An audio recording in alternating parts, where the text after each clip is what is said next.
saya akan membacakan tajuknya Ikan Patin dan Beruang Besar. Oh, cepat, mari tolong ayah. Sebaik mendengar suara ayah, saya segera bergerak berhampiri ayah. Cepat, tolong ayah untuk menarikkan ini. Nampak je, kita berjaya menangkap seekor ikan yang besar. Tanpa membuang masa, saya berdiri di sisi ayah dan membantu ayah menarik air dengan sempurna tenaga. Adik, datanglah tolong ayah dan kakak. Saya meniru ke arah adik yang duduk di ujung perahu. Adik kelihatan masih dulu sambil menutup mulut dengan kedua-dua belah tangan. Baunya teringut-ingut. Wah, sudah dapat. Lihat betapa besar ikan yang kita tangkap, kata ayah dengan suara bangga. Besar ni ikan ini, ayah. Semua ini berlaku mungkin kerana selama ini adik lebih banyak menonton televisyen dan menghabiskan masa dengan permainan di telefon pintar. Wah, besar ni ikan patin ini. Siapa yang tangkap? Mama bersuara gila seranya mengusang abu adik yang masih tertawa dan pelukan mak. Mama masak untuk makan malam, ya. Baiklah kakak, sekarang adik perlu nolong emak menyiram ikan patin ini. Boleh. Emak bertanya sambil mencubit mesra pipi kiri adik. Emak berdongkong adik masuk ke dalam kemah. Saya membawa masuk bakul lautan berisi ikan patin yang ayah tangkap tadi. Ayah pula duduk di luar kemah sambil mengipas kerana tidak tahan panas. Ayah pasang pendingin hawa. Adik juga rasa panas. Hei, kita datang berkemah di tepi sungai di dalam hutan. Mana ada pendingin hawa di sini? Betapa baik jika adik boleh menggunakan daya imajinasi untuk membayangkan bahawa kami sekeluarga sedang benar-benar berada di dalam hutan. Saya rasa amat seronok kerana berpeluang meluangkan masa bersama-sama ayah, emak dan adik di ruang tamu rumah kami sendiri sambil membayangkan seolah-olah kami sedang berada di suatu tempat lain. Mungkin adik memerlukan sedikit lagi masa sebelum mampu menggunakan daya imajinasi dan kreativiti untuk sama-sama menikmati pengalaman yang indah yang sedang saya rasai. Anak pada hari jadi, Durga memegang erat tangan ayah semasa mereka melangkah turun dari bas. Kemudian mereka berhenti, tangan berjalan ke arah pasar raya yang terletak beberapa meter dari perhentian bas. Mereka datang berdua sahaja kerana emak bekerja chef. Kanak-kanak itu akan bercerita dengan penuh gaya di hadapan anak-anak patung yang disusun di atas kertas. Dalam cerita-cerita yang direkannya juga sering menjadi seorang puteri jelita yang bercita-cita tinggi. Ayah pula, abang pula akan muncul sebagai pahlawan yang gagah berani. Ayah sering ditampilkan sebagai raja yang adil, pemurah dan penyayang. Manakala emak menjadi permaisuri yang sangat menyayangi dan pandai memasak. Juga akan bercerita kepada anak-anak patung itu dengan penuh perasaan sambil menampilkan pelbagai aksi. Kadang-kadang juga akan berlakon sebagai guru. Kita berikan anak patung ini untuk seperti sahajalah, jawab juga. Walaupun umur Duga baru 11 tahun, dia sangat memahami kedudukan kewangan ibu bapanya. Ayah bekerja sebagai guru di sebuah sekolah dan sebagai kanak-kanak OKU. Mak pula bekerja sebagai operator penerangan di sebuah kilang. Duga tahu bahawa gaji ayah dan mak tidak tinggi. Setiap bulan mereka perlu membayar sewa rumah, bil air, bil elektrik dan bil telefon. Duga dan abangnya tahu bahawa ayah dan mak bekerja keras untuk membesarkan mereka. Duga tahu bahawa ayah dan mak sentiasa berjimat cermat dan menyimpan duit untuk pengajian abang dan dia. Ayah dan mak mahu anak-anak mereka belajar hingga ke universiti. Tidak mengapa, sayang. Berapakah harga anak patung ini? Ayah bertanya lagi. Kami semua sihat, cikgu. Si Hua yang tinggi lamban menjawab mewakili kawan-kawannya. Kami datang untuk latihan pasukan, akan tetapi tiba-tiba hujan pula. Nathan menyambung. Kelima-lima murid tahun 6 itu duduk mengelilingi meja di kantin. Kami tidak mengantuk cikgu kan? Juga cuba mendapatkan kepastian.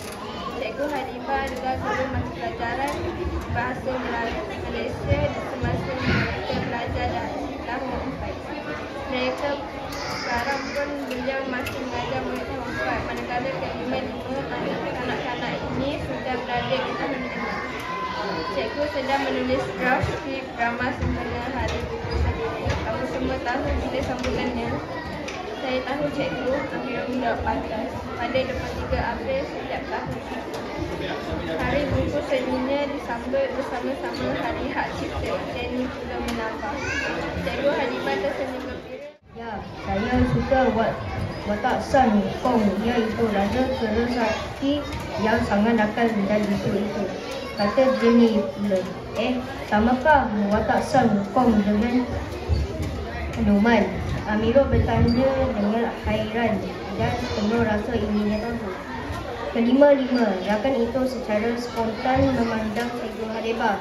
Mereka tahu bahawa guru itu pasti akan mampu mengedarkan kemusykilan yang timbul. Cikgu Hadebah tersenyum mesra seraya memandang kanak-kanak itu silih berganti. Sebenarnya cerita hikayat Seri Ramayana ada di Malaysia ditulis berdasarkan teks Ramayana dari India. Di negara itu sendiri, teks Ramayana terdapat dalam pelbagai bahasa dan versi. Guru itu menghuraikan. Benar, cikgu. Di rumah saya ada beberapa versi komik Ramayana. Cikgu, bagaimana dengan watak Raja Kerasakti yang si Hua sebut tadi? Nathan bertanya sebentar kemudian. Oh ya, watak yang ditanyakan oleh si Hua adalah berdasarkan sebuah hikayat klasik bertajuk Ji karya Wu Cheng'an pada dinasti Ming di China. Cikgu Hadebah menceritakan, sama tak dengan Journey to the West? Durga bertanya. Saya pernah membaca buku cerita bahasa Inggeris itu pada tahun lalu. Betul juga.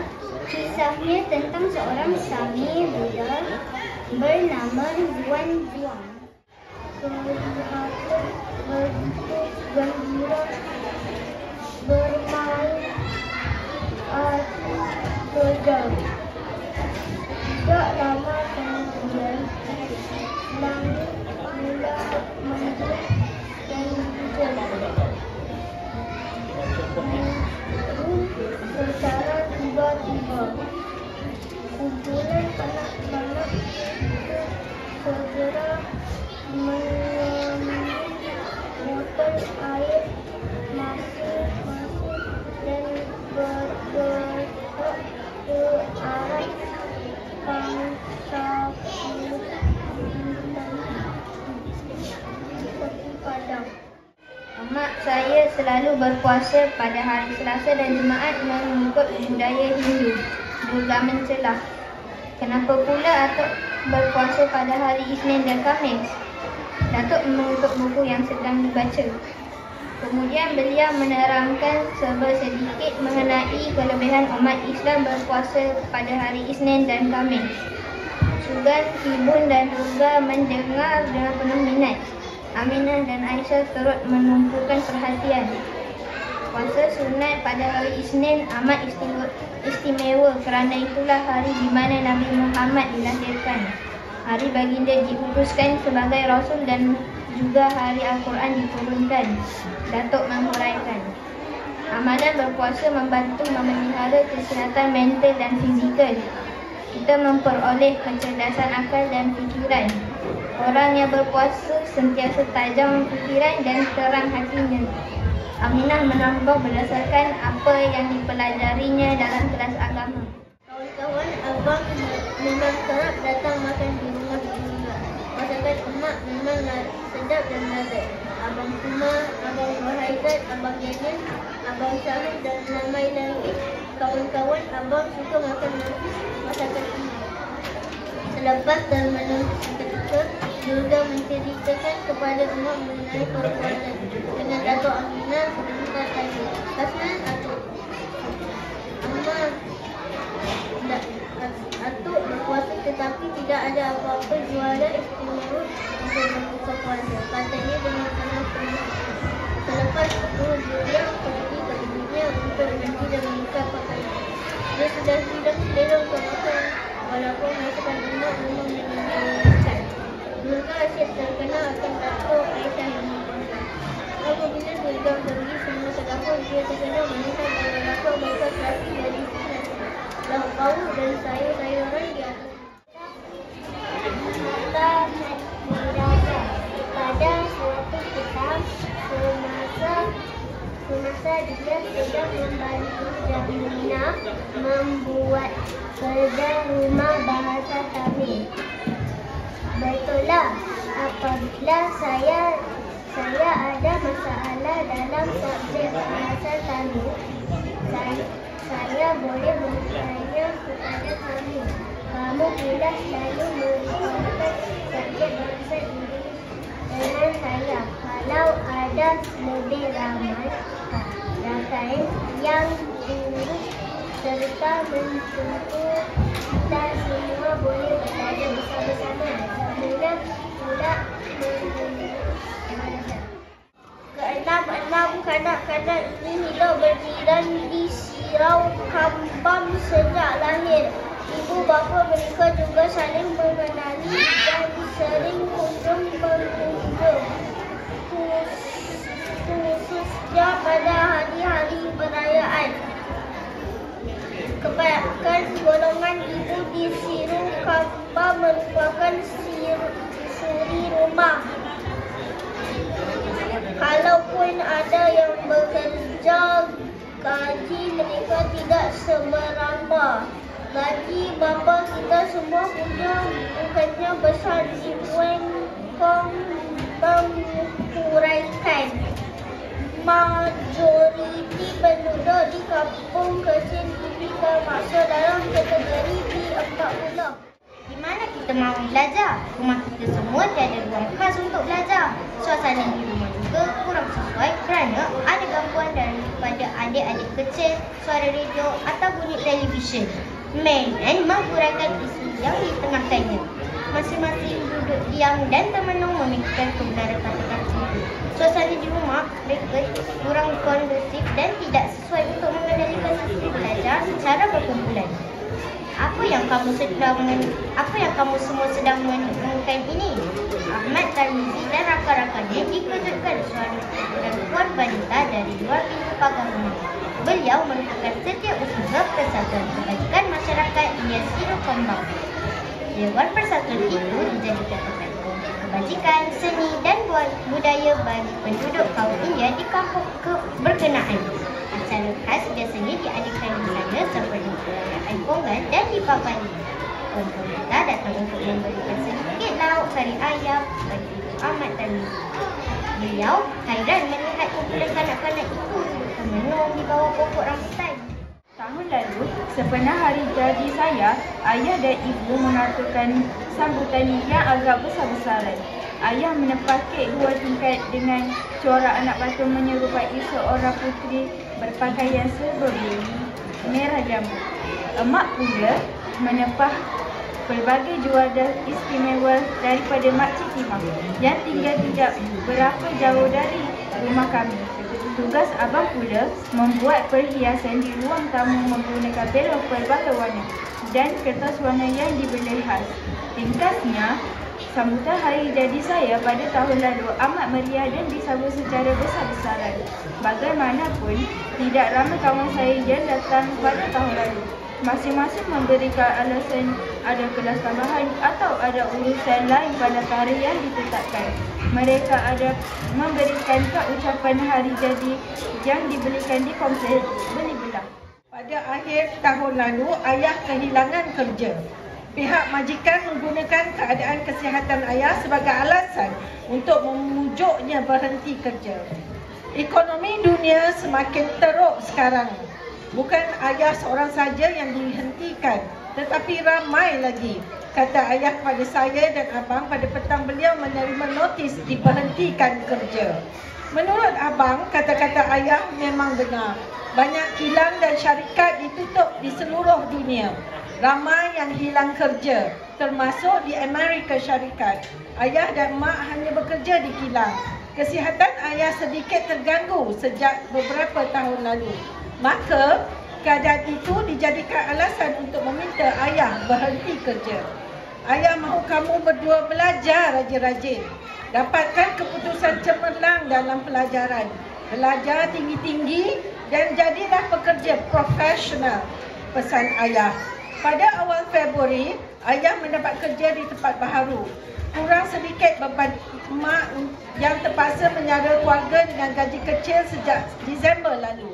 Hari jadi saya melalui perpelukan mereka, saya dapat merasai kasih sayang yang mendalam. Kasih sayang yang sama seperti masa sambutan hari jadi secara besar-besaran pada tahun lalu, juga seperti pada tahun-tahun sebelumnya. Ternyata, kasih sayang tidak terletak pada saiz sambutan hari jadi dan pesta makanan yang dia dapat. Ini sedikit hadiah daripada saya. Saja abang pula dengan pula seraya mengulurkan sebuah keputusan kecil. Saya membuka keputusan itu dengan penuh berhati-hati. Di dalamnya, sebiji apel merah. Semoga adik bersedia ceria dan bahagia. Demikian catatan pada kertas kecil bentuk kad perbuatan sendiri yang abang letakkan bersama-sama apel itu.